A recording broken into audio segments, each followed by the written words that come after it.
What's going on, guys? This is Dave Sharpe. Welcome to Wake Up Legendary. I don't know about you, but I need to wake up legendary this morning because I woke up kind of average, and that's not okay. But I got a guy this morning who's going to help us wake up legendary, that's for sure. And I know him, talked to him before. So here's yet another person who, you can go back in time and you can see what they had to say before and kind of track their progress. And so RJ, welcome to the show, brother. Again. Dave, thanks for having me back. Hey, you're welcome, man. You do have your coffee. I have mine. My mug says what happens on the boat stays on the boat. They've adopted that phrase, I guess. So good for them. And there's another really good one. I also sell merch on Amazon, and one of my shirts has said, I'm really sorry for what I said at the I'm really sorry for what I said at the boat launch. It's like chaos, and it tests every marriage. So my wife and I, every time we go to launch this thing, because it's big, we're like, this is going to be the best marriage test for us. And then we get through, and we laugh about it, and there's always something that happens. But yeah. Good for you that you have your wife out there and that you guys are, working on your marriage together in that way. Oh man, she's my rock. I'm not gonna lie. She's my rock. So me too, man. I can relate to that, and I'm very grateful to have met a good person. I've been listening to a lot of Warren Buffett and Charlie Munger tapes and audios in very boring annual meetings. Yesterday I watched about 2 or 3 hours of their 2022 annual meeting, and here it's just these two, one's 91, one's 98, and they're just sitting there just in no script. Same thing that we do here. No scripting, no nothing. They get up and they're, I don't know, 6th biggest company in the world or something. I mean, the Berkshire owns a lot of Apple and a lot of Coca-Cola. And I mean, they're big, but they just get up on stage and just kind of talk and answer questions. But one thing that they say, both of them say, is that your life partner is a much bigger decision than any business decision that you'll ever make.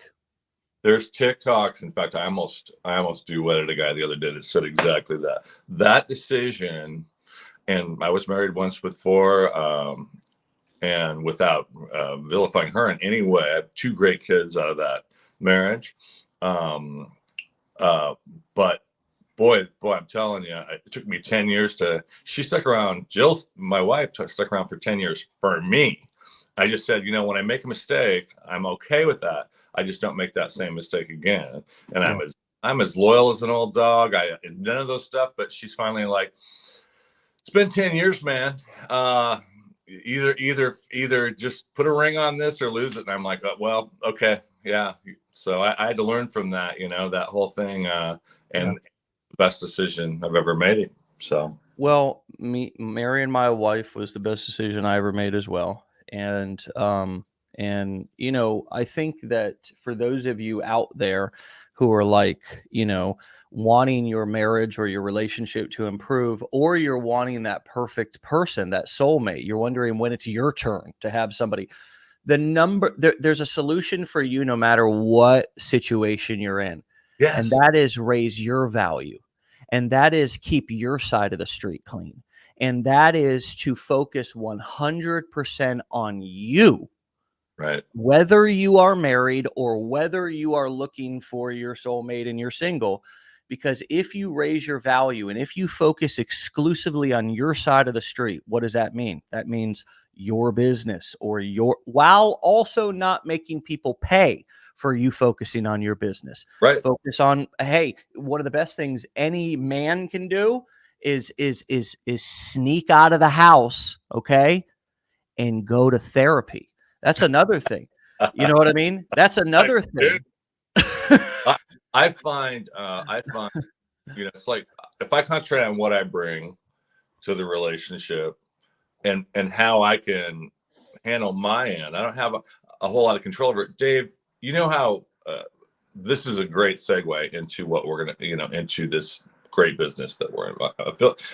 I've been waiting my whole life to find affiliate marketing. I'm not kidding you. It's like when that button clicks, it's like every box checked for me, right?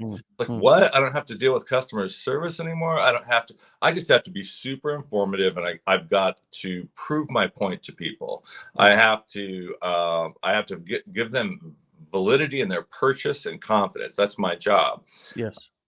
To explain at 57 years old to your wife, I'm going to go on the internet and I'm going to go on TikTok. Yeah, the one where all the girls are dancing and stuff and twerking.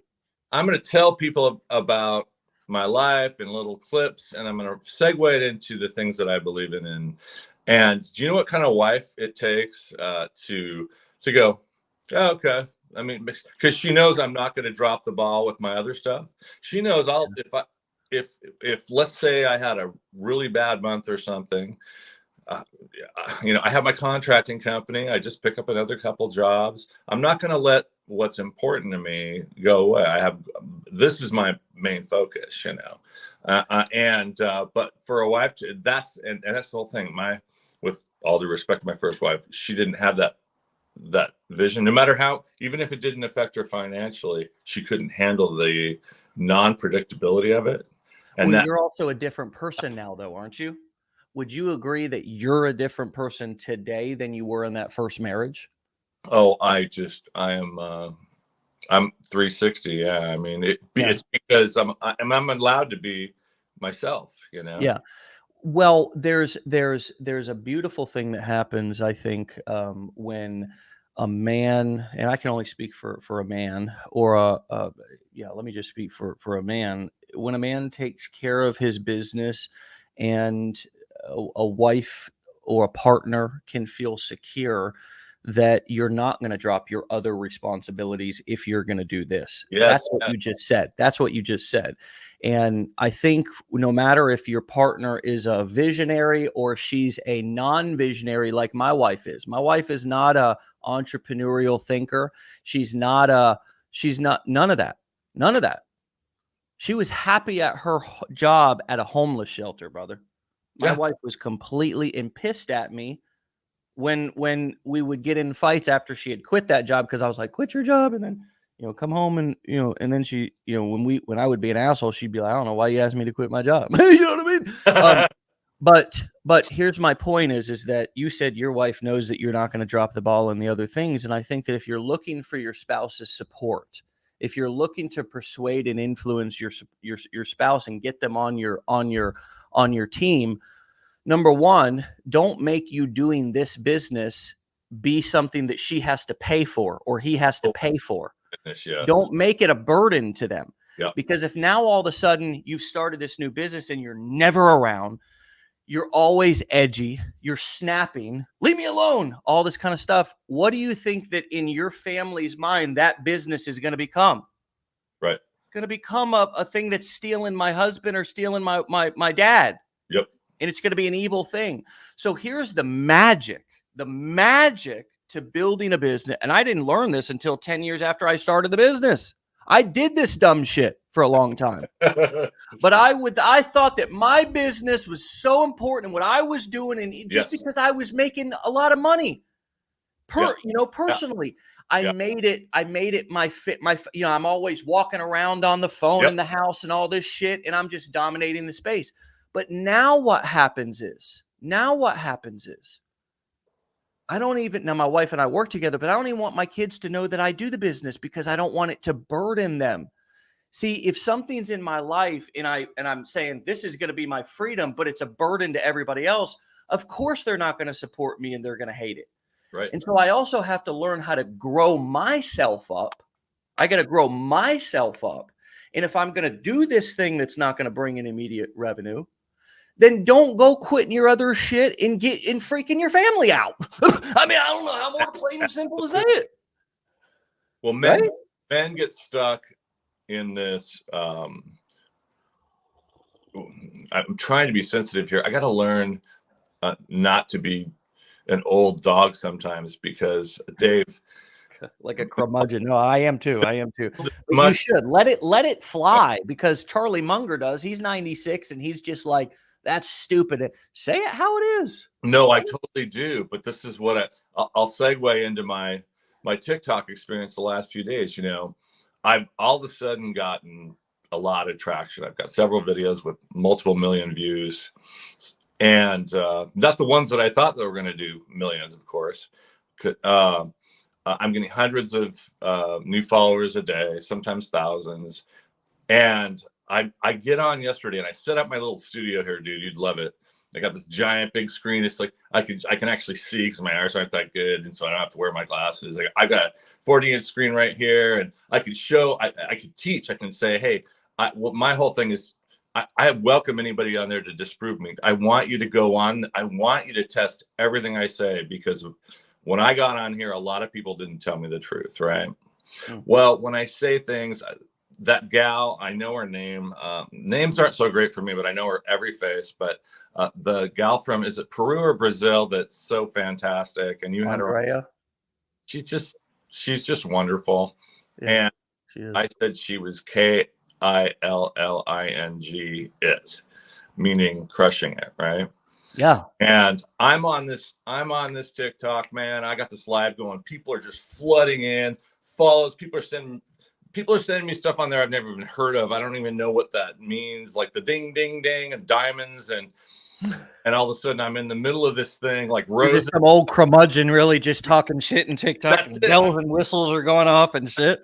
Yeah, I'm just like, let's just relate, man. Let's get you out of this. Let's get you jacked out of this. Yeah. I hear you. Idea of that your fear is going to protect you. Your fear will not protect you. Your fear will restrain you. Your fear is lying to you. Yeah. And only true if you believe it, right?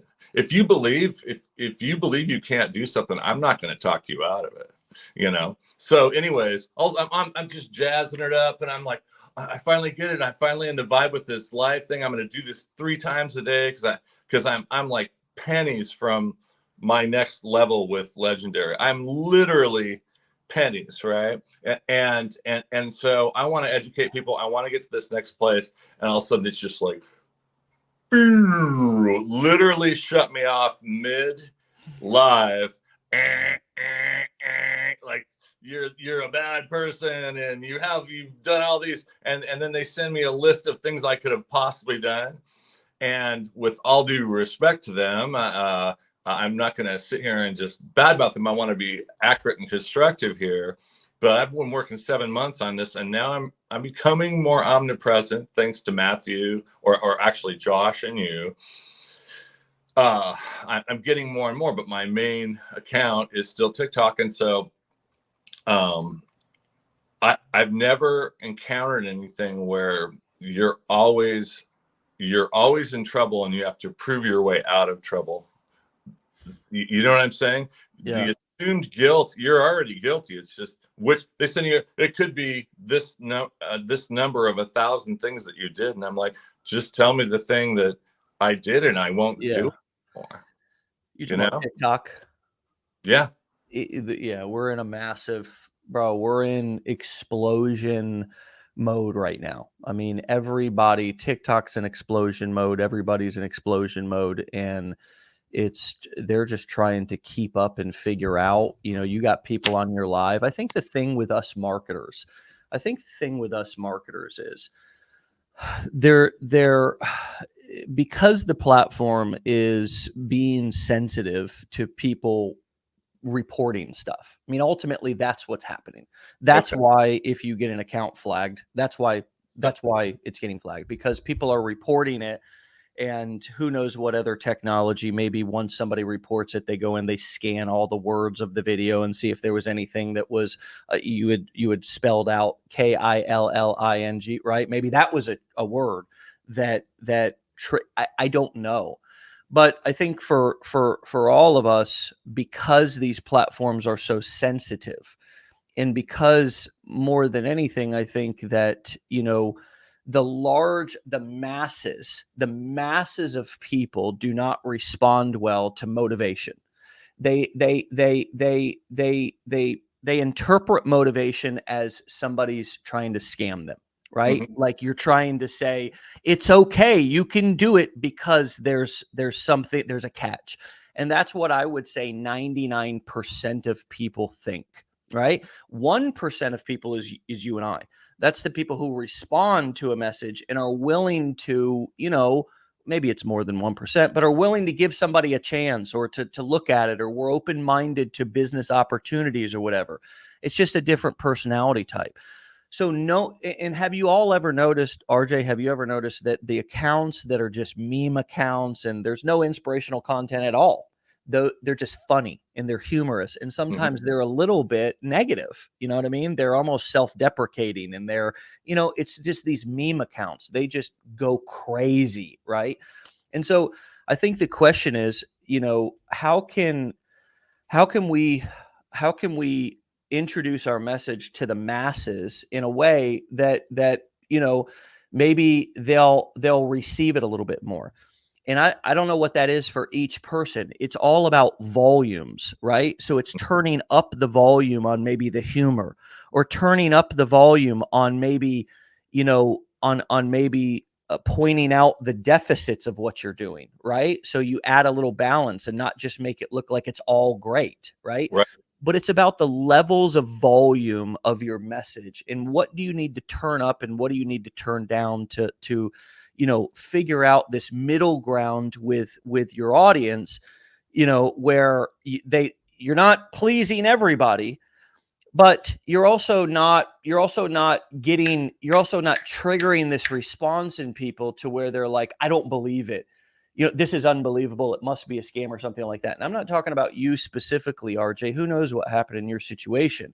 But I do think overall, when we start marketing, we want to go out there and convince everybody and try to change and say, oh, you guys got to just see this. And this is the best thing ever. And what you're doing is stupid. Just look 20 years into the road. And that can be sometimes, I think, a little jarring for people and hard for them to believe. And so I think that's another reason why I say that claims don't work. Big claims don't work. The masses don't believe them. But if you were to say, look, here's a way to make an extra $20 a day online, the more we bring everything down to a more believable state, add a little bit of tone down the inspirational, motivational stuff, tune up the humor stuff, tune up the storytelling stuff. You know what I mean? Well, you want them to be able to digest it, right? Yes. They're what we forget and is, or what I have forgotten in the past, they're coming. So many people are coming into this for the first time, right? And so we're cumulative. You and I are already, well, you're 1,000 steps down the road. I may be 100, okay, or 50. But what I sell, or what I market, I don't sell anything. I'm an affiliate marketer. Is validity and transparency and free education. And if I tell people, I because I'm a jaded guy, but I also, it's like, well, if other people are doing this, why can't I? Why can't, if Papa Don's out there killing, let's see here, I'm already using that word. I just use a lot of old school terminology, and that's what I got to work on. But if he's out doing it and this 15-year-old kid's doing it, why couldn't I? So what are they all doing? Where is the and here comes the commercial for Legendary Marketing. I'm not being promotionally paid here, folks. It's A plus B equals C, and it's all a simple man like me wants is, I want you to just tell me. I don't want to have to go figure out if someone else tell me the truth. So right now I've changed my, I used to do a lot of this stuff originally that a lot of people do. I was the side hustle dude, right? And I felt pretty confident in that name because I've done everything, man. I'm 12 years old. I've been in business my whole life. I've had several businesses. I've had hundreds. And it's a mainstream term. That is a mainstream term now. And it is a term that people are side gig, side hustle is a, like a mainstream term. It's not it's not industry jargon anymore. No, not at all. And I got that, and it did get people in the door. But now I want, and so I'm borrowing from the information that I know. And you should always speak what you know. If you don't know anything about the companies that you're recommending, or don't let people think that you're associated with that company, or if you're giving information, I'm really careful about. I want to have a personal experience with that, just like my affiliates, that the companies that I represent, I feel very strongly about. I feel very strongly about Legendary. I feel very strongly about ClickFunnels, and I can tell people 1,000 reasons why. And I can tell them the history of that company. I can tell them about the owner of that company.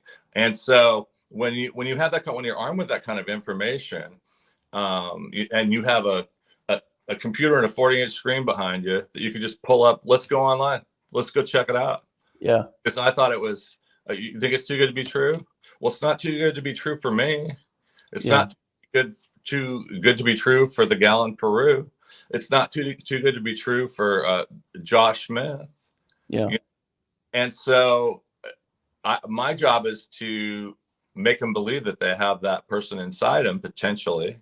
And what you said was just such a mouthful 5 minutes ago, is most people won't do anything with this information. But if I can get them to hope in this situation, which is this small investment, this teeny, really, just even see if it's something that might be right for them, it may kick their optimism for some other part of their life that lets them think, well, this is a real thing. People can do this, Yeah. Yeah, absolutely. Absolutely. And we're never going to stop getting haters and people who are envious. Charlie Munger talks about envy, and Buffett too says it's the number one thing you should eliminate from your personality is envy. You know what I mean? And I mean, he refers to like a 7 deadly sin, even though I think they're both agnostic, but just to kind of relate how important it is. It's like, man, this envy thing is a big deal.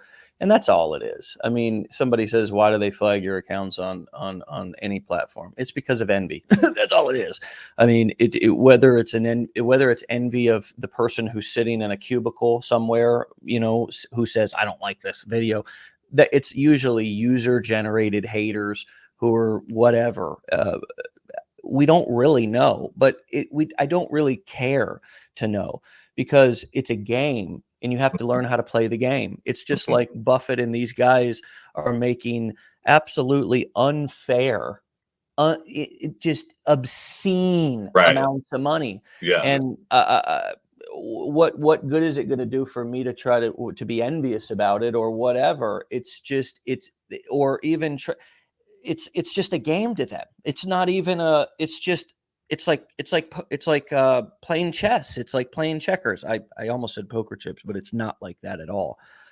It's like playing chess. It's a game, and you just have to strategically continue to build your I don't want to say your machine. Yeah, your digital real estate. Like you have to, and it can oftentimes be a game of whack-a-mole, unfortunately. I mean, they're in this digital world where you're creating a free account on a platform, Crazy. like Facebook or Instagram. You didn't pay for it. You didn't, so don't complain. I mean, it's just you posted a bunch of videos, but if you're smart, you save all those videos, and you have 50 videos that, okay, you built an account up and that account pumped lots of traffic. But the truth is that even a TikTok account doesn't do you any good if you have 1 million followers, if you're not continuing to publish content. So it doesn't matter if you lose the account or not.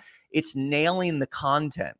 It's nailing the content. It's learning how to create a marketing message or write a marketing message, just like a comedian. It's learning to write a joke and deliver the joke and make people laugh. Well, this is learning to write an ad. And now on TikTok, that's true, right? Because we are just writing stuff right on the screen. It's learning to write an ad and to publish that ad and to get people's attention. And it doesn't matter. This is what I think a lot of people don't understand, is that if your message works, It does not matter if you have 0 followers anymore. It doesn't matter, because if the message is good and people respond to it, these platforms nowadays are gonna push it out to more people. And your people, it's follower count is not as important as just good content that gets pushed Right. out. That, you see what I'm saying? It's not as important anymore. And I'd like you to talk about that a little bit. We're titled here 50,000 followers in 48 hours. I love and I hate these kind of examples. I love them because I'm like, this shit's crazy. Look at it. And I hate it because I'm like, it might give a false expectation to a Right. new person that they're going to get a huge result. And when they don't, then they get disappointed. But with that disclaimer out there, tell us how the hell you did it and what's going on with it. Well, I'll back up and I'm going to address what you just said about envy, because I'm not envious of their success, meaning I want those good things for them. But even my boy Ian, right? I'm like, well, Ian McClure, he's the one that talked me into believing in this. Okay, and so it's hard not to compare your success with theirs. And I'm thrilled because I still have my contracting company. I'm doing well, still more inconsistent than I want. I'm building exactly what, and I understand that. But it's funny because I caught myself doing that. I'd go look at Amy or Phil and all these people that I really like have become friends of mine. Sure. And it's like, well, how come mine is not turning at the same Yeah. pin as theirs? And then I had to get rid of. In fact, Phil said it best. He said, I had to get rid of all that, and I had to become a teacher. And that's my new role. I've always wanted to be a teacher. I thought it would be a fun way to live your life. So as far as the videos, I'm at that place where I want to go. One of my students, Cam, if you're on here, Cam, hi. Him and his wife have become.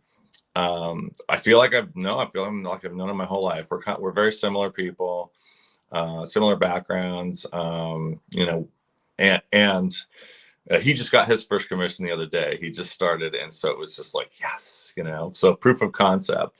But I'm at the point where after the Josh Smith 5-day challenge, I went through that, and that changed my whole perspective and omnipresence, and I had to do what he did. And see outside myself and realize that these other platforms are places that I need to be for this reason. And then I see Stacy La, I see Bob Hosek, I see all these people on multiple platforms, and I'm watching on my I use ConvertKit, but I also use my ClickFunnels a lot, and I go in there. Now I go in there every day, and there's just all these leads, and it's like, well, they couldn't be all from TikTok. It's this giant jump, right? It's from that omnipresence, and it's from these other places, and they may not be clicking me with likes like they do on TikTok, but they're resonating with my message, and they're coming in to find out more about what I'm talking about, which is my goal. Because the more people I get in the pipeline interested, if I do my job correctly, and I take away their fear enough to take a chance on this, then there's conversions there. And I'm not gonna just focus on the money, and in fact, money's part of it. Yeah. But if I pull that focus off the money and educating and telling people, I want for you what I'm experiencing, this, and if you resonate with that and you answer all their questions, there's certain people that just aren't going to ever take a chance, and they're never going to change. They might just like the idea of it. There's people that buy the blueprints that feel that way, that just never open them, which is crazy to me. So, but nature, brother. By the time they get done with me, that's still there. So they have to live with themselves in 5 years. And they'll go back online respectfully with all these people. And I understand fear. I understand not doing things because you're scared. And they'll look at me. I'm not going, I'm long game, man. Cam, my student said, I'm long game, man. And I've been that way my whole life. It took me 3 years to make a profit in my contracting company. Yeah. I had to work 2 jobs while I had my company. Okay. It took me 3 years. And that's another explanation. I should just be live the whole time, because when I try to explain to people, as a business owner, okay, one of my trucks, if you just take out and just to fill it up with gas is more than most of the items that you feature on the initial funnel through Legendary. Add to that insurance, bond, licensing, up and down the chart, and you can get into this business, and then you have payments on stuff every month. If you business for almost nothing, and so it's your time and your ability, just like you said, exactly, to just continue to tweak things and bring your soul to that place. Yeah. Who you are to that digital tweak, and never lie. And I found what you said is so true. That salesy stuff, it's just a turn off. I know some of these people are making gazillions of dollars, and I'd love to be there too. But when they open with, see, this is the 75K I made last month. Don't always believe what you see on the internet, brother, about what people are making. Yeah, man. And you may be doing that, but don't lead with that, man. That's just too much for my brain. And that's great. Yeah. There's people that do it really effectively, and they, and like, Adam, him, he's all over YouTube. He's great. He's a blogger, started a few years ago. He's a waiter, and now he makes a lot of money on YouTube, and he's on the other platforms, but he's really turned it into a machine. Yeah. And he talks about how the importance of what we're doing on small, short form video, but the big evergreen, which is where I'm headed, is really being informational on YouTube and a blog, and a blog to where they can't shut me down, really, or to have a really hard time. Without a doubt. And I just watched a Netflix. I want to talk to you for a moment, everybody, just segueing or really piggybacking on what you said about the long term, because you were like, well, it took me 3 years I think you have a landscaping business, don't you? Yeah, I'm landscape contract. Yeah. I've done more than that, but yeah. Okay. So it may have taken you 3 years to turn a profit, but that doesn't mean you didn't make any money that time, folks. See, this is what we don't understand, because we're not used to being business owners. You probably still took a salary, right? I mean, it's not like you lived homeless.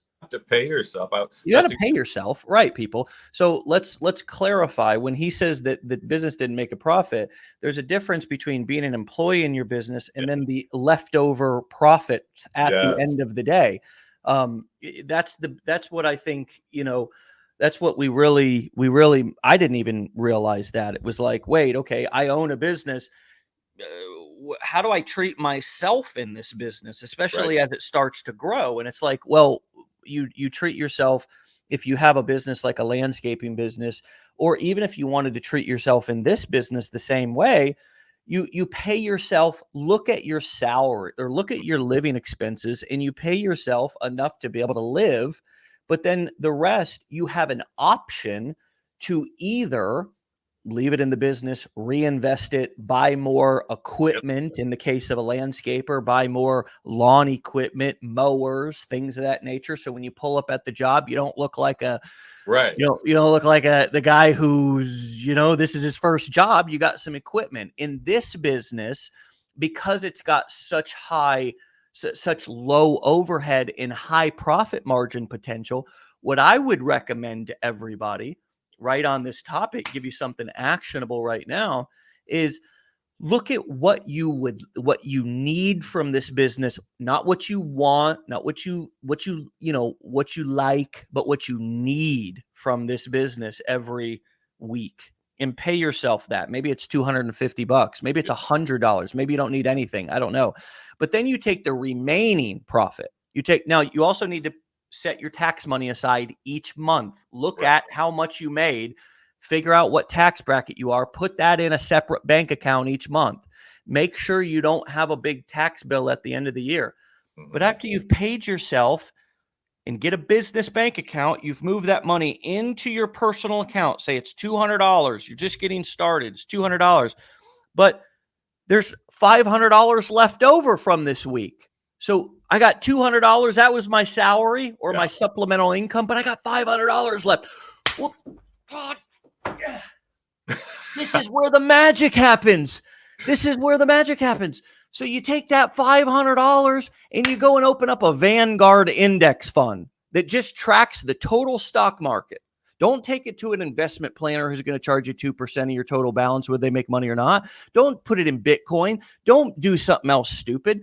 Go open up a Vanguard index fund that tracks the entire stock market and just take half of that $500 and just put it away in the stock market in an index fund that you're going to let sit for the next 10 years. And if you don't believe that's the best way to invest your money in the stock market, then go listen to hours and hours of annual reports and annual meetings and audios from Buffett and Munger and other people like I have. Right. But I can tell you that even they say, Warren Buffett says, well, what I'm going to do is donate every single dollar in profit from Berkshire Hathaway to charity. And the money that's left over from my wife, they're going to put in an index fund. So, and they're just going to leave it there for her because that's what I want done for her when I die. So that's what you do. Now, all of a sudden you got that $500, you split it in half, you put 250 into a Vanguard index fund that tracks the total stock market. This is not financial advice, by the way. You listen to me, you might end up broke. This is just what I'm doing. Okay. This is just what I'm doing. Not financial advice. I'm a high school dropout. Okay. Not financial advice. But hey, and now you even got $250 left over inside of a damn business bank account, and your business has got a little bit of cash in it. If you wanted to buy some damn, if you wanted to buy some traffic or some advertising, or you wanted to, so it's like we got to learn how to operate inside of a business, and maybe we'll do a training on the basics and fundamentals. But there's a lot to learn, and it's not as bad as it seems like. Everybody looks at a business and they hear things like that. The business didn't make a profit for 3 years. And you start to see the things that really are good for you as like boring and not good. And that's why we go to retail therapy. We just say, fuck it, I don't understand it anyways. I'm just going to go shopping. I'm just going to go shopping and just spend my money because that makes me feel better. Right. And or just stay in our current situation, always looking for that next miracle. Well, it's kind of like the end of the movie in Dumb and Dumber, where they're walking down the highway. Anybody seen that? Jim Carrey and Jeff Dunham are walking down the highway at the end of the movie, and they're like, well, what an adventure! And a bus full of bikini babes comes riding down the highway, and they open the door. They go, we are looking for 2 guys to rub oil on us all over the country. Would you guys be interested? And they go, you know what? Just back that way towards that town that we just came from. There's a bunch of people back there. Probably find 2 good guys to help you out, right? And the girls kind of go, okay, and it's like, sometimes we miss the boat, right? Well, what you said is great, and I'm glad you pulled that out of it, because when it really is a leap of faith and commitment, and so we all, there's different forms of religion in the world. There's different forms of self-love. There's different all that. I would never take away from anybody's faith in a million years. Yeah. But for me, my soul is connected to my faith. And so if I say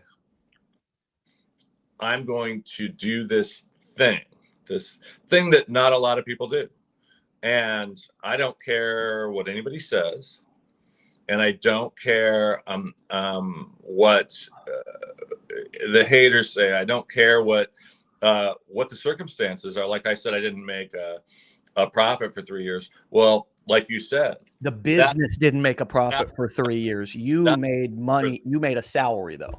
that's exactly right. Yeah. And I wouldn't have put. You can't survive 3 years on credit. But I worked other jobs when I had to. I took on more work. It's that leap of faith. And what happens with that leap of faith in those 3 years is my options got better. Yeah. And then you see things in the market, like I do with affiliate marketing. It's like, oh man, that's what Dave was talking about. That great. It's like that little line between the lines, that little piece of meat hanging there, I'm like, that's what they were talking about. Well, I've bought and sold equipment that way. There's other businesses with inside your business. Do you have is your lawn landscaping business at a point to where if you wanted to sell it, you could sell it? Is it? Yeah, there's people that, people see me at my age. I've had people, because I have very enviable contracts with large. Yeah. But I've pared down to where I work, and I haven't had to even go out because I have wonderful people. Yeah. A small company, but I overpay them. I pay more than the market. That's a whole nother episode. Problems I got. If they got problems, I got problems. Their problems aren't made up. These people say, that's my only thing. Just, I can deal with bad news, man. We can fix bad news. Yeah. I can help you fix it. But a lot of people don't, for obvious reasons in business. They don't trust their boss because the boss hasn't, or they don't care. We're small enough to where I know his, I met his dad in Georgia on a Zoom call. I've met his mom that was in Arizona with Zoom call. I know his past. I know his ups. I know his downs. My lead guy, and we're friends. And it's unusual, I know. But no matter what the news is, we can deal with it if we have the actual facts that we're dealing with. And a lot of people are scared for obvious reasons. But that leap of faith is what gets you going, and that's that mindset. People, it's become this buzzword, and all a mindset is faith that you can do something. Right. And if you believe you say you can't, you're not gonna. And if you believe I'm full of whatever because I'm telling you this worked for me, and you're scared because I get a lot of older people that are technically challenged. Well, my mom's 92 years old, and she just goes and buys. Well, I'll just order an iPad and figure it out. Good for her. That's the kind of person. So you get one life. What are you gonna do? You're just gonna roll over? Yeah, stock markets. A lot of people's pension, 401ks are gone. A lot of people's pension. A lot of people are getting released. I had a guy come on one of my feeds the other day, and he's like, my wife just got brain cancer. I just paid for my wife's brain cancer. Then she had a back problem, and then I got a heart attack, and my job of 25 years let me go.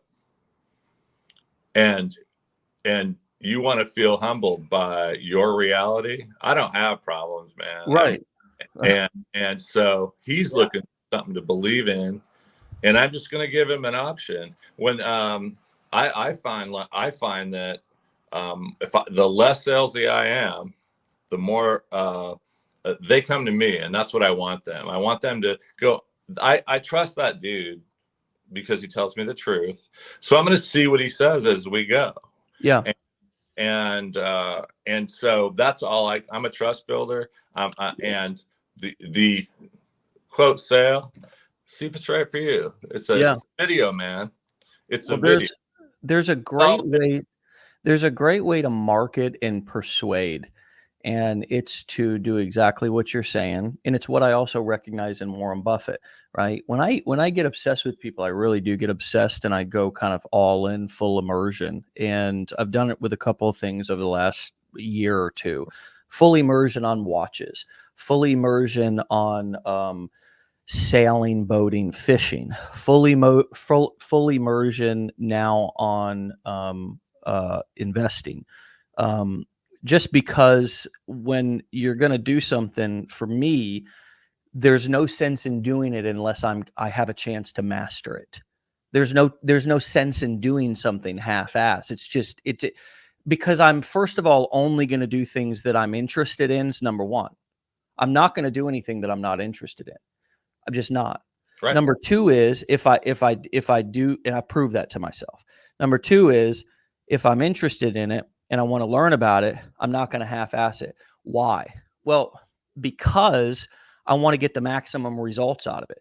If I have a lemon sitting in front of me, man, I want it, and I want lemonade, man, I'm not going to just do a gentle squeeze like it's a glass full of water. I'm going to squeeze that son of a gun until I get every last drop and then fill the rest with water, right? So I want to squeeze it and get the maximum out of it. And so I think with a lot of what you're talking about, and I had initially said, how do you become really persuasive? Well, the way that you do it is you just totally immerse yourself in the content and in the world of whatever you're doing. And this is how to get great at anything. It's just how to get great at anything. Yeah. You fully immerse yourself in the world. And if you fully immerse yourself in the world, meaning if you want to be great at this, come and listen to these shows every day. I promise you, after 90 days, you will be talking so much shit like it's second nature. Seriously. Yeah. And here's the other thing. It's going out, it's teaching, but then it's not being afraid to just give somebody a call to action. And that's what I noticed in Warren Buffett. And I had originally brought him up because I said I've been fully immersed in this, and what I noticed after listening and watching just hours of him talk is that, for example, you see it in the annual meeting where he's got 12,000 of his own shareholders in the room, and he and Charlie are sitting up at the front of the room, just a couple of old dudes in wheelchairs, basically. But they're just, here's Warren. He's up there. He's talking about, their $5 billion investment, but he's also giving updates about how much See's candy they're selling out there in the hallway. They're like, we've broke a record. And that's a company that Berkshire owns, is See's Candy. It's just a good business they own. And he's giving reports. He's like, hey, we've only got 3 more pallets left out there, so grab it while you can. But then he does 3 hours of just value. Yeah. Value. But you know what else they're selling out there in the Berkshire, convention center? Boats and all the other businesses that he owns. They've got tables and things set up out there. Businessman, smart. Yeah. Delivers so much value and is so honest. You said honest. He's so honest. No bullshitting. No swindling. No horseshit answers. Right. Just always blunt facts, truth, no bullshit. And I'm telling you, man, I'm starting to communicate like that because my wife demanded it from me. Yeah. Because I was this marketer 10 years ago, and then I'd always have a marketing pitch for her, and she's like, look, but Buffett, what you're saying, RJ, is not just true for you and me. It is also true for the most successful people in the world, how they operate and how they influence and persuade and become loved by many, is to teach, deliver value, be honest as shit. I mean, be honest, but then not be afraid to give a call to action. Well, that's just a mouthful, and it's exactly true. Look at Oprah, perhaps the most effective affiliate marketer in the world. Seriously. And this is a quote to her. This is a quote from her that I'll never forget. When she started buying up TV networks, right? And I mean, she's got like 3 of them now. And they started to do really, really well. And somebody that was interviewing her said, they said, well, how can you be so effective? They're all different niches. She's got OWN. She's got like a Dateline channel, like a mystery. All these things are proven money, But she goes, well, if I'm going to do something, I might as well be the best at it, And she goes, just like what you just said, this massive focus and not being afraid of letting in all the information about it, not just putting your blinders on. And I understand the importance of focus because I'm all over the board. I really have to concentrate, but not being afraid to own that space and say, yeah, I'm a student here and I'm going to learn this. I'm going to learn from the best people. She has access to all the everybody with the giant brains, you know, Warren Buffett included. And Warren is, listen, I'm talking to him like I know him, like I'm going to call him tomorrow, right? Warren is peppered through all my videos. You'll see Warren quotes everywhere. And I think to add to what you said and piggyback what you said is provable honesty. So not only, you know, I'd love for you to believe me, but if you don't, I want you to be able to get done with our conversation and call BS and go, God, he's right. That's why I have a big 30-inch, 40-inch screen here, sitting here. I can pull it up and go, let's learn together, man. Let's check this out. You know? Yeah, that's why I love these interviews, because it's like, go back. I don't know what RJ said 6 months ago. Go look at what he said. I you know, it's kind of like I take the position of, I'm not the magic, man. I'm just showing you the magic. And I think that's where we all need to be, because the truth is I'm not the magic. I'm a part of the magic. I'm a part of it, man. This wouldn't work without you. Like what we're doing right now wouldn't work without a guest. If I just came here, and most content doesn't, like most content, you need to bring in other people. You know what I mean? Like Oprah is a great example.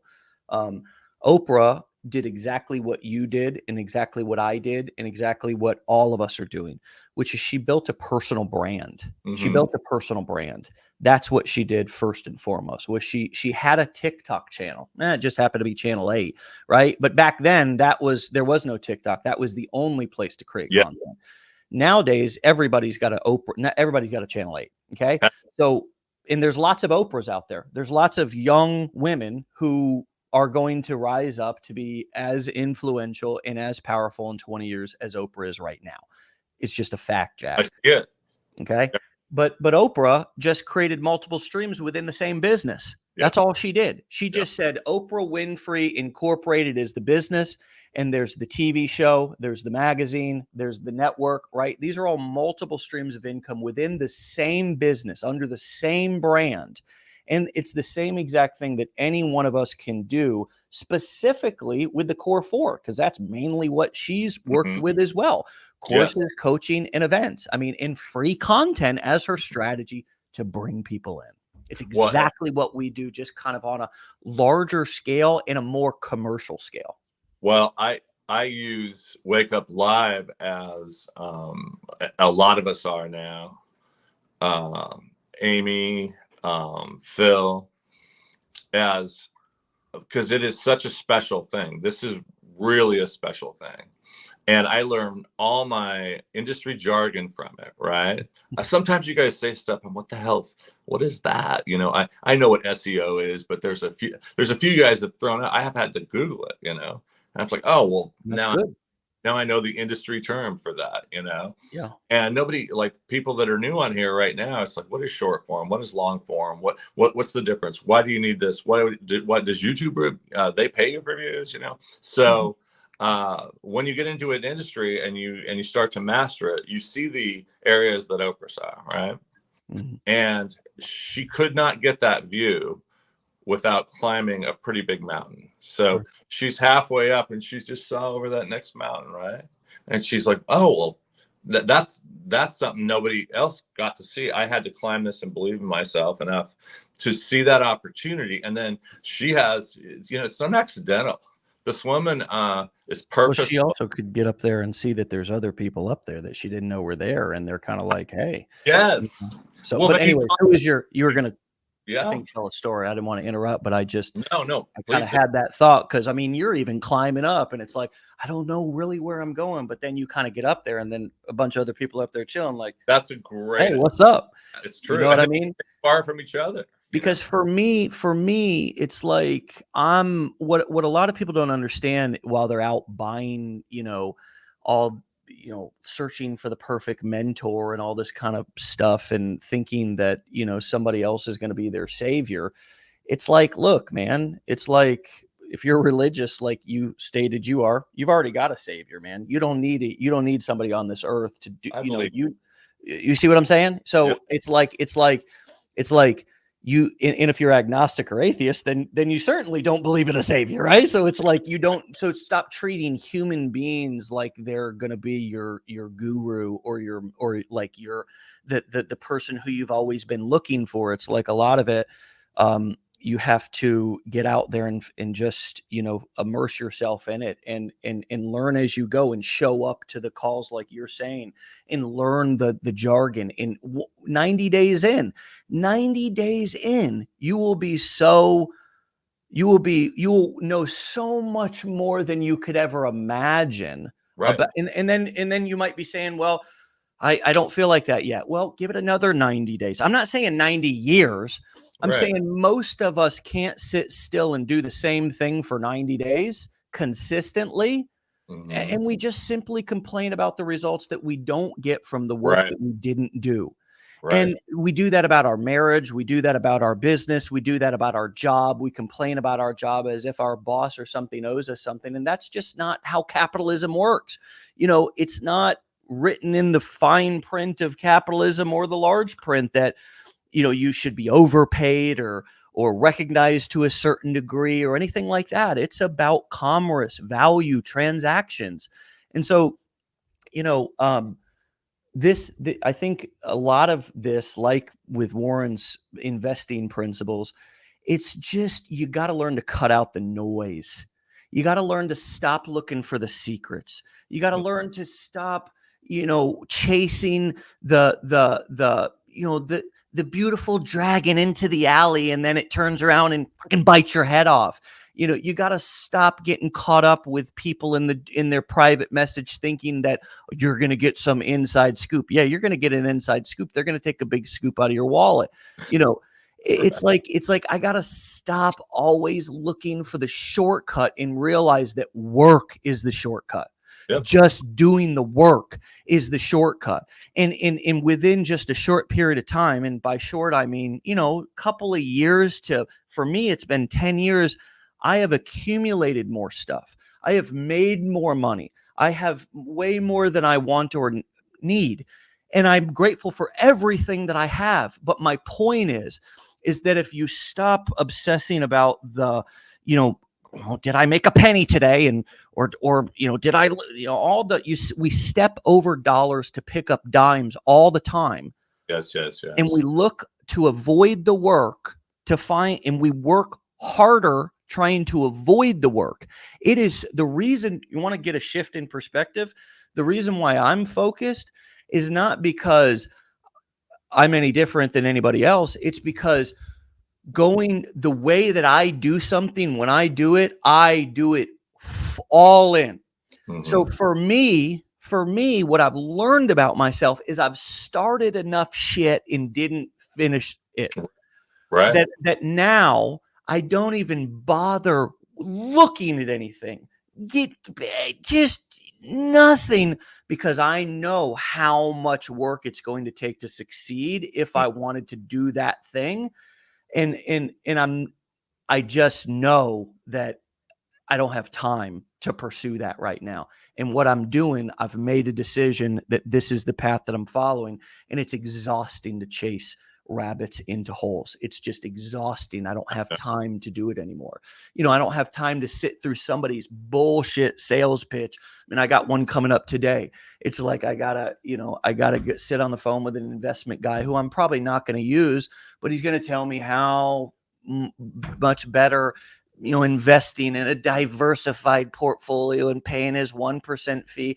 And it's like, look, okay, why am I doing this when I know that the best place for my money is just continuing to buy rental properties like I'm doing, and stocking my money away in index funds, and staying focused on cash flow in my business. Yes. That's what my focus needs to be, not on all these other distractions, because not only you, RJ, but me too, can go down a rabbit hole.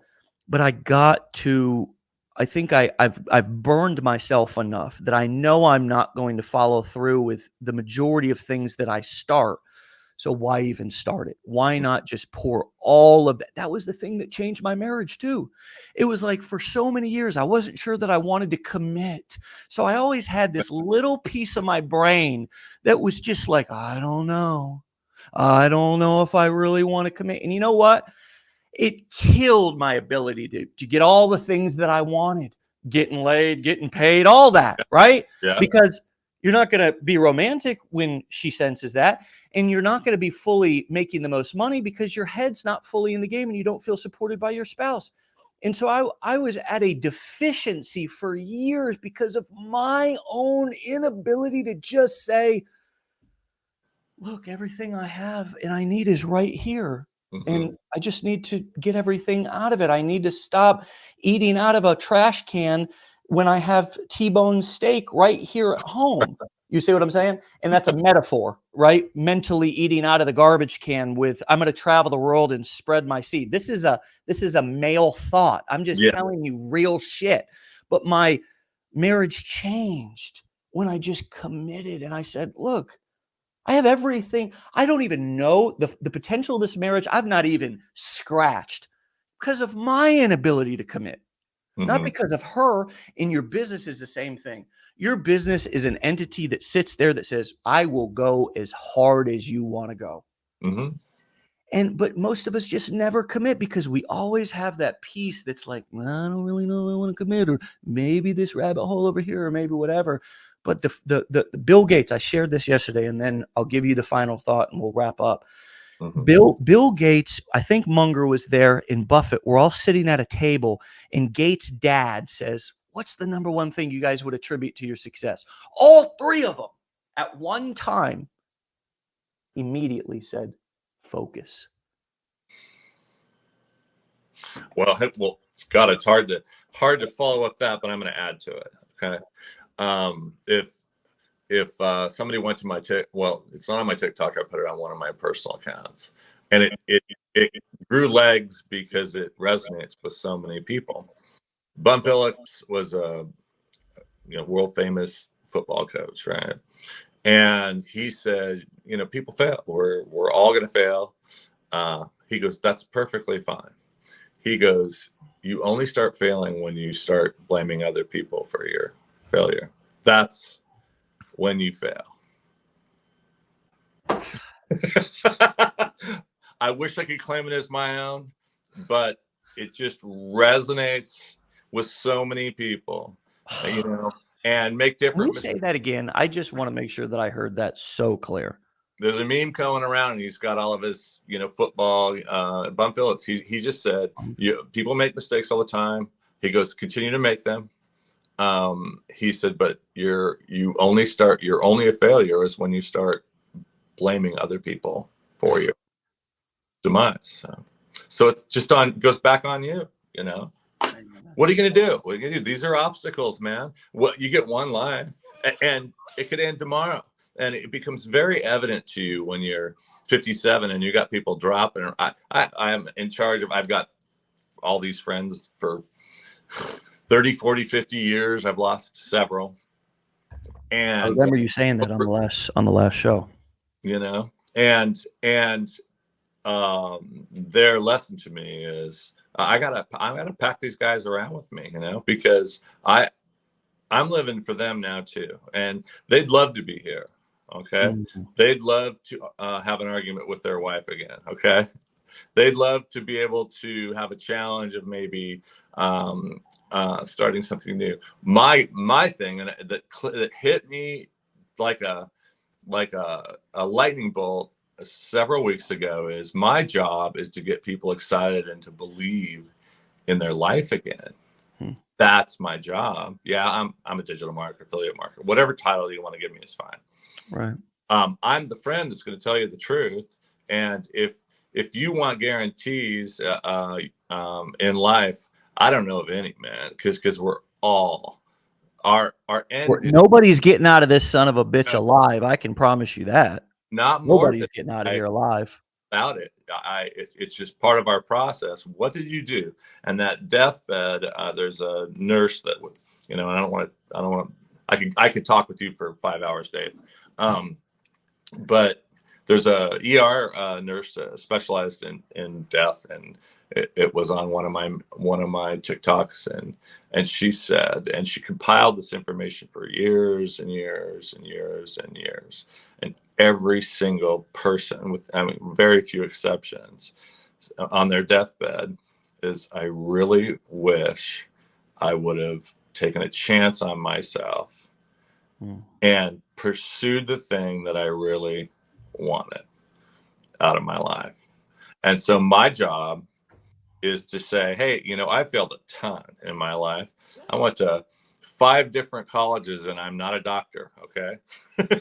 I was chasing girls, and it's just that simple. I didn't want to grow up. And so I made mistakes, and I've learned from those mistakes. And if you still got a life like the beauty of this business, I just made a talk about this. You could be handicapped. You could have depression and things that you deal with mentally. There's a big part of that. A lot of us are struggling right now, right? If you can just get the strength to go in front of your computer and learn a few things, and do a few things on your own schedule. I don't know of any other way that you could use this tool and make your life better. It's accessible. That's what I love about it, to everyone. It doesn't matter what your color is, doesn't matter what your sex is, doesn't matter what your faith is. It's accessible to you. So my job is to make them believe. And even if they don't do this, I want them to believe in themselves enough to try something. That's my job. Well, it's a great mission and it's a great focus to have.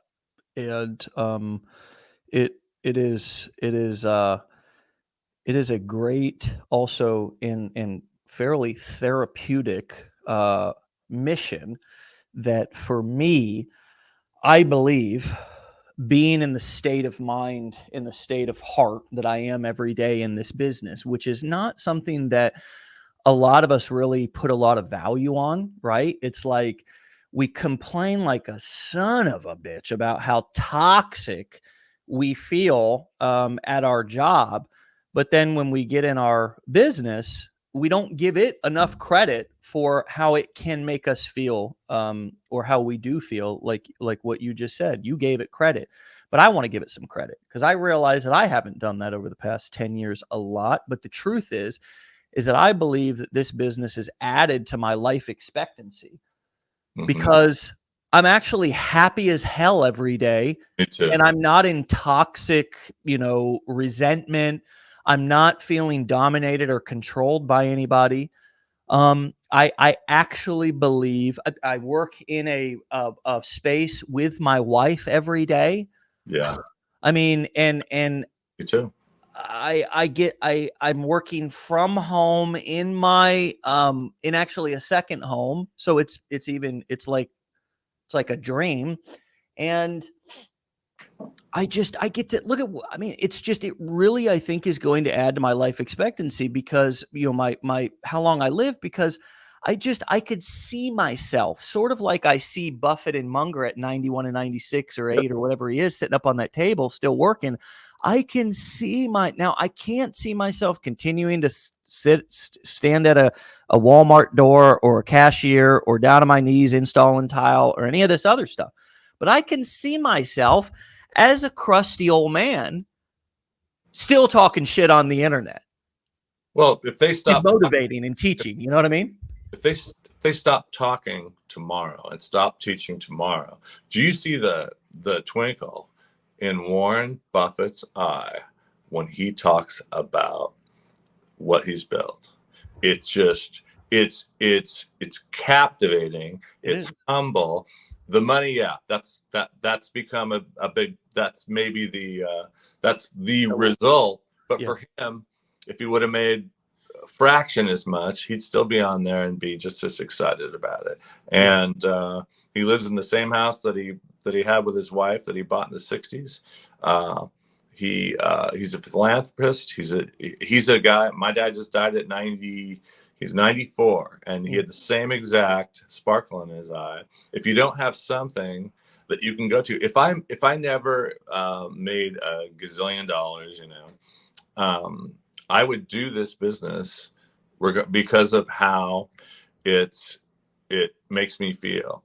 And the fact that I don't have a boss, I don't have, some of our properties have Uber Karens at them that are really, really hard to deal with. And with all due respect, just beyond people that work on the minutia of what's not right in their life. And that complaining is a disease. And I've cut that terminology out of my vernacular because it gives it power. And all complaining is an excuse not to do something about your situation. Okay. And so when I asked my friend, I got a good friend that I've known since second grade, and he's big on, excuses. And so I finally just, in a very gentle, loving way, said, well, the best revenge is living well. What are you doing to make your life better? It's always about the same two people, his mom and his brother, right? And it's pretty dysfunctional situation, I'll admit. Yeah, well, we all do have either a dysfunction or a potential to have a dysfunctional situation, or had one in the past and learned how to set boundaries or cut people out. And I think that's being honest with people, like you're talking about, and saying what you mean and meaning what you say, and not being mean when you say it, is what a gift that both therapy and my recovery and this business has really taught me how to be honest with people, like you're talking about, not be afraid of the truth, not be afraid to give honest feedback. And also, it's been an age thing. Both those tools with me growing older has made me be much more on purpose with even who I'm spending time around. I'm damn sure not going to spend time around somebody without being honest. I love that. And that is really what a friend is, isn't it? And it's also, if I'm going to be of service to anybody here each morning or in this community, it's by that honesty. I call it carefrontation, because I don't want to walk around confronting everybody, but it's in a caring way. It's like confronting people with their own, with their own stuff, just by sharing my own stuff. You know what I mean? Like, that's the best way that I've found. And I love doing it via video because I don't have to, like, one-on-one stuff. It's better to do it on video, to let people listen and let it sink in, rather than being in their face. And so I've even, obviously it's such a great characteristic to be honest with people and to do it in a caring way. You might be the only friend in their world who's doing that. Yes. And you also might be the only person in their world, RJ, you might be the only person in a lot of your audience and followers world who's being honest with them the way that you be honest as well. Never underestimate that. We can't either. The impact that we just have in our followers' lives. If I don't care about someone, if someone has shown me over and over that they want to be frustrated, but I love them anyways, let's say they're my family members or people that are close to me, and I see something that's a pattern in their life, and I expect it from them to me too. If you really love me as a friend, as a partner, whatever, and you see me suffering all the time, it's your obligation, I feel, to gently have that. It's not easy to have those conversations, but if you love them, you're willing to have that, and then they can do what they want with it. I have a friend that's dying because he has a real addiction to food, and his hips are going, everything's going. All of us love him. He's the most magnanimous, wonderful person you'll ever meet. He has this addiction to food and his prognosis is horrible, and we're all fighting with it right now. And we've all told him. But the only way I can function now, if something, God forbid, does happen with him, is I put the bat out there and I took a swing at it because I love that person and I had that difficult conversation. And so now he knows where I'm at. We've tried to get him help. You can only lead a horse to water, kind of thing. And so if I don't care about somebody at all, I'm not going to say anything. If there's people that are divisive or mean, or that's part of their they're just not ready to hear it yet. Yeah. If I really care about, and I want to convey that to the people that are on here, because I hear people about like that guy with his cancer story, his wife, and all these things. You know, that guy's looking for a ray of sunshine, a ray of hope. If I can give him just a little bit of hope, it doesn't have to be with Legendary or ClickFunnels or me.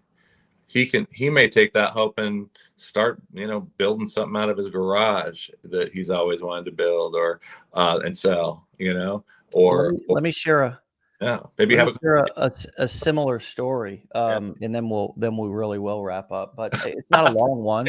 That's okay. I'll shut my mouth. It's not a long story. It's just one day I was at an event we were hosting, and this was a long time ago, back in maybe 2013 or so. I was hosting an event, and this was before Legendary. I was doing courses, coaching, and events back then as well. But there was a guy. We were in an event, and a guy stood up and totally blindsided me, man. Said, he was sharing, and he said, look, I was driving down the road, and I worked at a hospital, was on my way with a bag full of medication, and I was going to go home, and I was going to end it all. Yeah. A lot of people. And he said, I got a flat tire. And as I was sitting there waiting for help to arrive, I put in an audio of you. He was speaking to me. And he said, in that audio, something that you said made me decide that I didn't want to go home and do that. And today, I stand here in front of you with X result. And of course, I'm here to share. And that hasn't happened a lot of times. You know what I mean? That impactful, or I guess serious of a situation. But I've had a lot of, that's inspiring, and I've heard a lot of things, but that was really, really a powerful one to hear. And so we never know, man, how what we say and what we do is going to impact somebody. And as human beings who communicate with each other through words, through body language, through looks, a nod, genuinely wanting to help somebody, genuinely wanting to produce some content because you think it will be helpful. Sure, you'll give a call to action at the end, but you're not doing it because you think that one video is going to make you rich. It's just a contribution to the value that you're delivering to people because you want to do it. You want to genuinely help people.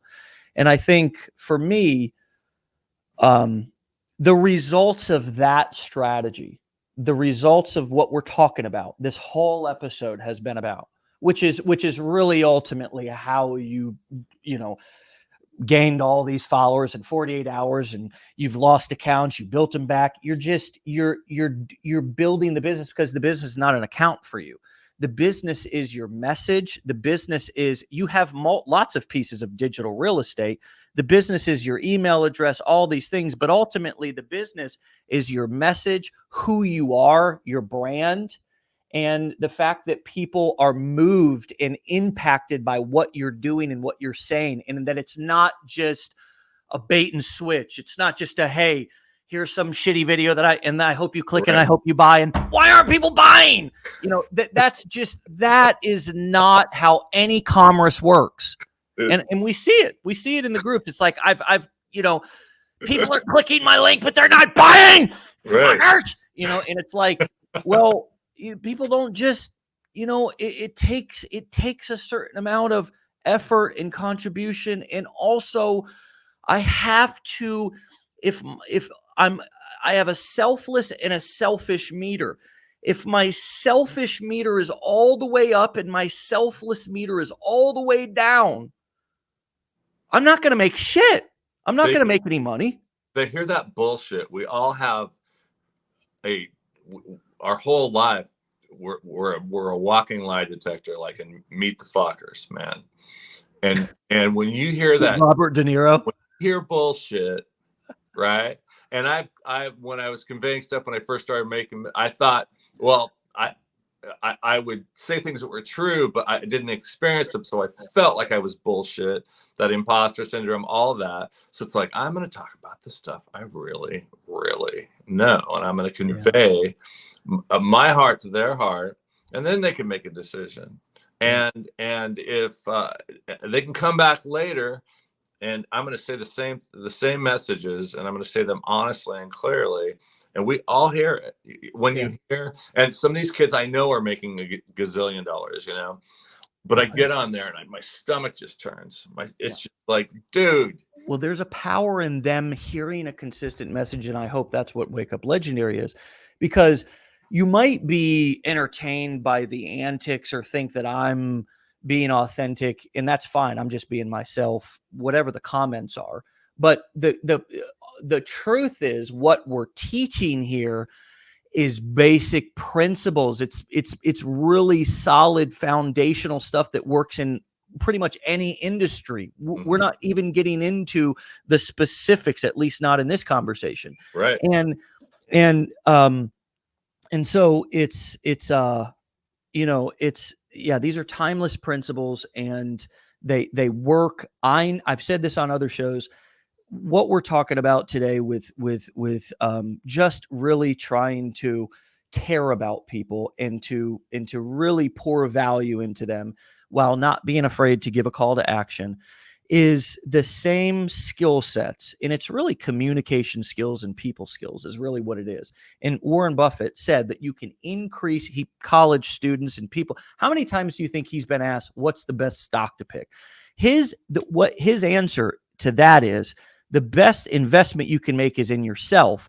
And if you simply improve your communication skills, you can increase the money that you bring in 50%. Just by and he's talking to college kids. So just by focusing on communication. So while everybody's looking for the magic button, and some of us have looked for that for 15, 20 years. I know people in this industry who have been buying, make money quick, systems and all this bullshit for 20 years and all this stuff, get rich quick. Where's the easy button? But, man, it's sticking to the basics. It's sticking to the basics and not leaving them. And that is what's hard. It's not hard to be a successful entrepreneur. It's not hard to do what I do every day. The reason why people can't do it is because they're not willing to do it consistently.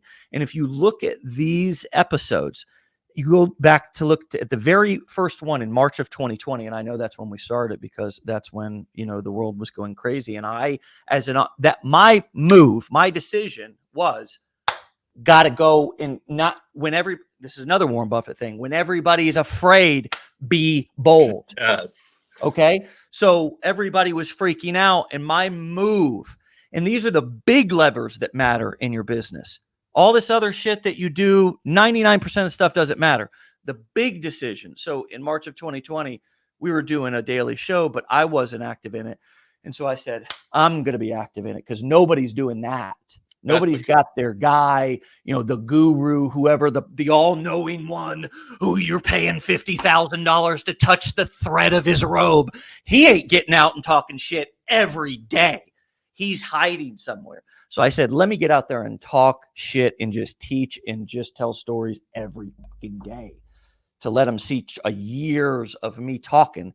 And at first I didn't think that I didn't look that far into the future, but here we are 2.5 years later, and it's not that this show is great or anything like that. It's great, but it's great because it's been going for so long. Mm-hmm. That's what's great about it. It's great that there's a history. It's great that it's something that you can look back on. What's great about Berkshire Hathaway is you can open up their annual report and read it, and you can see 30 years of investment results and how he's beat the market with, 30% compounds versus 10% annual compound. I mean, but how did he do that? The same way that I've done it, the same way that anybody else is successful, like Oprah, is over time, the same way that interest compounds. And it does. Go Google investment calculator and put in the 250 that I said earlier times 10%. You're going to contribute that every month and see what that number is at the end of 20 years with 10% compounding interest. It's insane because the phenomenon of compounding. Now, success is the same way. Success in business is the same way. The phenomenon of the compounding phenomenon happens the same way in business. Whereas you do something long enough, it begins to compound and pick up momentum. Yeah.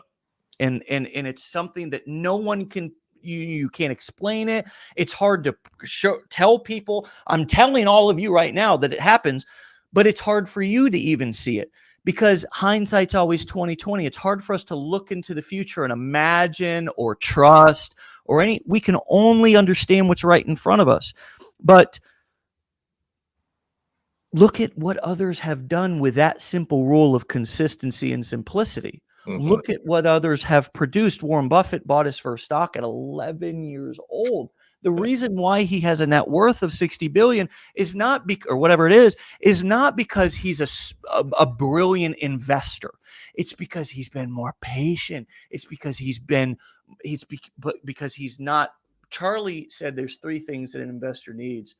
I can't remember the first 2. They're very basic, but the last one is rationale. You have to have rationale because when the market dips, you can't freak out and sell. You have to hold for the long term.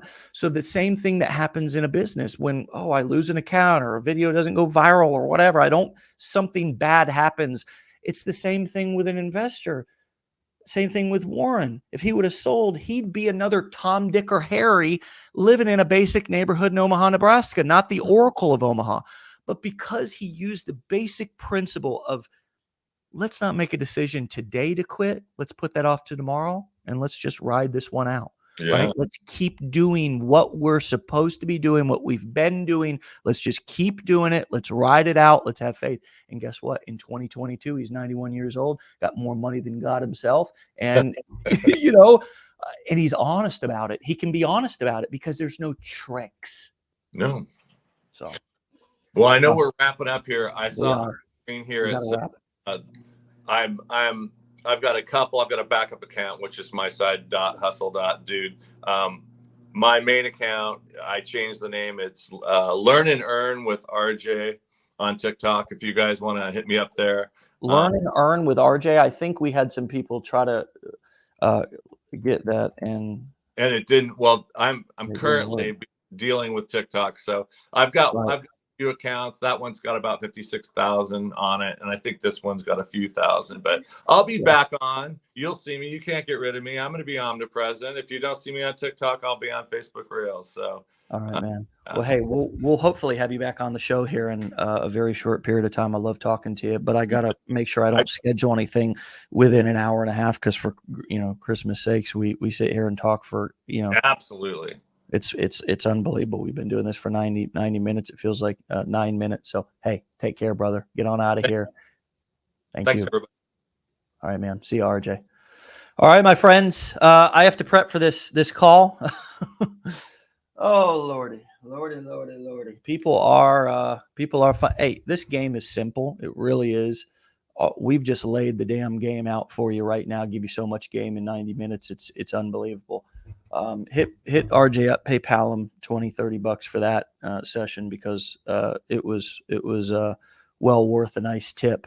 But you know what? RJ doesn't need you to give him $20-$30 because that's the name of the game. It's about delivering value, making an investment. That investment will come back tenfold. It will come back tenfold. So a lot of game today that was laid out. Take it, deploy it, implement it, use it. Really appreciate each one of you, and not because you're buying stuff from us or even hanging out, because of who you are. Because who you are. I like to have friends, and a lot of you have become great friends of mine. Are people that I see your names here every day. And I love it. I've met a lot of you. Sarah Valentine, somebody who I just met at the recent mastermind, and her father. Tell your father I said hello. And lots of other folks who I either have met or am going to meet. Kurt, I see Kurt here on all the time. I just wanted to give you all a special shout out and just let you know that you're seen and you're appreciated, and this stuff is all for you. And yeah, use it because I know it's free. The show is free, right? So sometimes when we don't pay attention. But this stuff, man, is like really just the good shit. It's the good shit, um, and it's such a difficult thing to avoid these shiny objects and these people who try to, you know, they try to look all successful on social media and try to like lure you in, and it's just like, you know what, man, just stick to the basics, just stick to the principles and play the long game. And this will work out way better than you could ever imagine trying to find some shortcut. So anyways, Jarius, good to see you too, man. Another guy that I've met at the events and or our mastermind. And hey, man, just appreciate all you. So have a great weekend. I think it's Friday, right? It's Friday. So we'll see you back here on Monday for another episode. We'll have another great guest on Monday. And yeah, remember, we're going to be coming out with some more announcements about and some more. We're all going to be getting awards and maybe even some spots in some upcoming magazines. Who knows? We don't want to jinx ourselves, but there's a lot of cool things that people are starting to pick up on. Legendary Marketer was the 63rd fastest growing company, privately held education company in America last year. 63rd fastest privately held by the Inc. 5000. We were part of the Inc. 5000 fastest growing privately held companies. So, we're of course going to continue to talk about that and remind everybody that this is not a trend. This is the way that the market is moving. And I was here 10 years ago, and a lot of people work from home, and all those terms were taboo. It was like, what do you mean? But what happened in 2020 and 2021 changed everything. And now people want to be home. They want to stay home. They're used to watching content on the internet, people going live, hanging out on social media. So you combine this new way that we're doing business, and we want to learn and we want to shop, and you combine it with these timeless principles that we're talking about almost every day here on the show. And you don't need to chase snakes down a hole anymore. You don't need to be curious. And I even laid out just really simple, my kind of way in which I view investing today, not investment advice, of course, but the way in I view investing. It's all boils down to simplicity. And if you can't understand it or explain it, don't do it. And if somebody can't explain it to you in simple terms, don't do it. You know what I mean? Don't even waste your time on it. All right. Don't even waste your time on it. Just stay focused on the simple stuff that you can see that works, that works. And magical outcomes and magical things it's like living for the lotto and never hit it. You know what I mean? I think Outkast, the rap group, said that, living for the lotto, never hit it. And it's like, it's true. A lot of people live for the lotto in everything they do. They just want to hit that jackpot. And when they don't, it's like, oh, it's such a disappointment, or it must be a scam, or there must be something wrong with me. There's nothing wrong with you.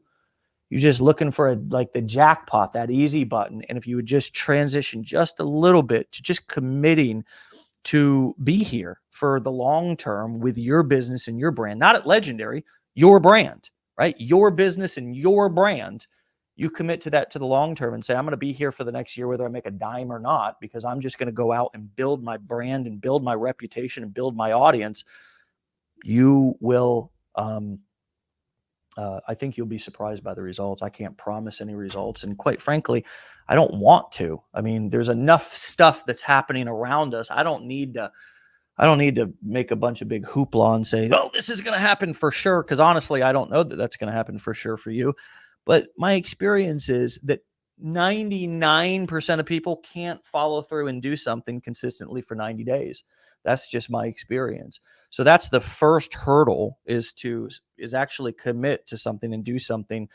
And 90 days is not going to do it. I'm just using that as an example. I usually ask people, how long are you willing to commit to building your business before you quit or decide to do something different?